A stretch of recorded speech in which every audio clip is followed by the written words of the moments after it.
तो हम लोग कौन सा चैप्टर पढ़ रहे हैं? भौतिक एवं रासायनिक परिवर्तन। इसमें हम लोगों ने क्या पढ़ लिया था? भौतिक गुण, भौतिक परिवर्तन ना। आज हम लोग पढ़ने वाले हैं रासायनिक परिवर्तन। तो रासायनिक परिवर्तन क्या होता है, चलिए आज हम जानते हैं। वो परिवर्तन जिसमें एक या एक से अधिक पदार्थ का क्या होता है, नए पदार्थ बनते हैं या निर्माण होते हैं, उसको क्या कहते हैं? रासायनिक परिवर्तन। और ये अभिक्रिया को क्या कहते हैं? ये अभिक्रिया क्या कहलाता है? रासायनिक अभिक्रिया कहलाता है। तो एग्जाम्पल देखते हैं। एग्जाम्पल जैसे है फलों का पकना, भोजन का पाचन। जैसे हम लोग खाना खाते हैं, वो जब खाना खाए तो खाना में हम लोग क्या क्या खाए?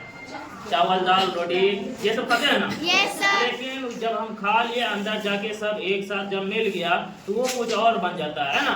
वो दोबारा भोजन बनता है? नहीं। लेकिन रासायनिक परिवर्तन में क्या था, भले उसके आकार में परिवर्तन आ जाता था लेकिन उस चीज में बदलाव नहीं होता था। जैसे मोमबत्ती का जलना, कागज का मोड़ना या फाड़ना, ये क्या था? भौतिक परिवर्तन। उसमें क्या हुआ था कि चीज रहेगा वही, सिर्फ उसका आकार बदलेगा ना। लेकिन इसमें क्या, चीज ही बदल जाता है। जो चीज रहता है वो बदल जाता है, दूसरा पदार्थ का निर्माण हो जाता है। जैसे भोजन का पचना, भोजन जब हम कर लिए, ग्रहण कर लिए, खा लिए, तब वो क्या हुआ? वो मल के द्वारा बाहर निकल जाता है, मल बन के ना, अवशिष्ट पदार्थ बन के। लोहे में जंग लगना, लोहा देखे हो ना? छड़ वगैरह देखे हो कि रखा रहता है जब पानी हवा में, तो उसमें देखना एक भूरा कलर का एक परत जम जाता है, जिसको अगर हम हल्का हल्का धीरे से मारेंगे तो वो झाड़ के गिर जाता है ना।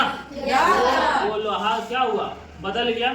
वो क्या हुआ? जंग जो लगा तो वो आयरन जो है उस पे एक परत बैठा दिया अपना, जिसको हम लोग जंग कहते हैं ना। अब देखो दूध का फटना, दूध तो सबके घर में होगा। दूध कभी फट जाता है, बाय चांस हम उसको सही से नहीं ओढ़ते हैं, नहीं गर्म कर पाते हैं, या उसको लिए और थोड़ा देर रख दिए फिर गर्म करते हैं, तो वो क्या होता है, उसमें क्या खट्टा पदार्थ कुछ गया, नींबू का रस चला गया या और इमली का रस चला गया, तो वो क्या होता है? दूध फट जाता है। तो उससे क्या होता है? दूध जब फट गया दोबारा दूध उससे मिलता है? नहीं सर, नहीं ना। लेकिन उससे क्या हुआ? पनीर बन जाएगा, और क्या बनेगा? खोआ, घी बन जाएगा, खोआ वगैरह बनेगा। तो दूसरा चीज का निर्माण हुआ नहीं।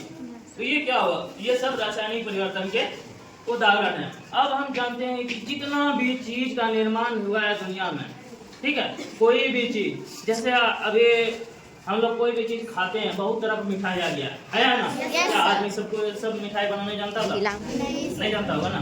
लेकिन क्या हुआ? वो बनाने का जब कोशिश किया, बना रहा था कुछ और बन गया कुछ और। ये सब भी रासायनिक परिवर्तन में ही आता है। दैनिक जीवन में जितने भी बदलाव आता है सब रासायनिक परिवर्तन के उदाहरण है, ठीक है।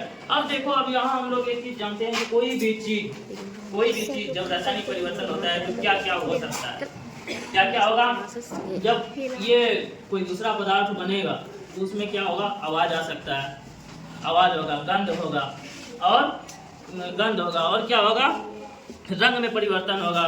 उससे गैस भी निर्माण हो सकता है ना। जैसे कोई भी चीज खाना वगैरह रखते हो, जब वो खराब हो जाता है कुछ दिन ऐसे छोड़ दोगे तो क्या होता है? बहुत खराब महक आता है। आता है ना। कभी कभी उससे गैस ऐसा निकलता है कि वो जगह अगर आग लग गया तो बहुत जोर से आग लगेगा, ठीक है। तो उसमें क्या हुआ कि जो पदार्थ है वो दूसरी चीज में जब बदलाव हुआ तो वहाँ कभी कभी कोई ये देखे हो, कोई भी चीज रिएक्शन जब करता है फट फट फट फट आवाज भी होता है। देखो, जब कोई भी चीज मान लेते हैं चूना को पानी में डालते किस आवाज करता है? पानी के साथ क्या क्या चूना ने रिएक्शन कर दिया ना, तब ना हम उसको इस्तेमाल कर पाते हैं। नहीं सूखा चूना जो डेगरी वाला रहता है उसको डायरेक्ट हम पोत देते हैं या खा लेते हैं, तो पानी में देते हैं। पानी में पे क्या हुआ? उसको छुओगे तो बर्तन, जिस बर्तन में रखोगे तो वो बर्तन भी गर्म होता है, तो उससे क्या हुआ? गर्म हुआ तो वो क्या हुआ? हीट पैदा हुआ, उसमें पैदा हुआ ना। और आवाज वहाँ पे महक भी आ रहा है। चूना जब पानी में रहता है तब देखना उसका बहुत कड़ा सेंट आता है ना। जैसे पटाखे का फटना, पटाखा बजाओ ना, अभी दिवाली याद आए तो तुम लोग पटाखा बजाओगे ना, तो उसमें क्या होता है कि उसमें उसका महक भी अलग रहता है, जब फोड़ देते हैं मारता है ना। और क्या होता है कि आवाज भी होता है। तो ये सब रासायनिक परिवर्तन में क्या क्या होता है इसका उदाहरण है, ठीक है।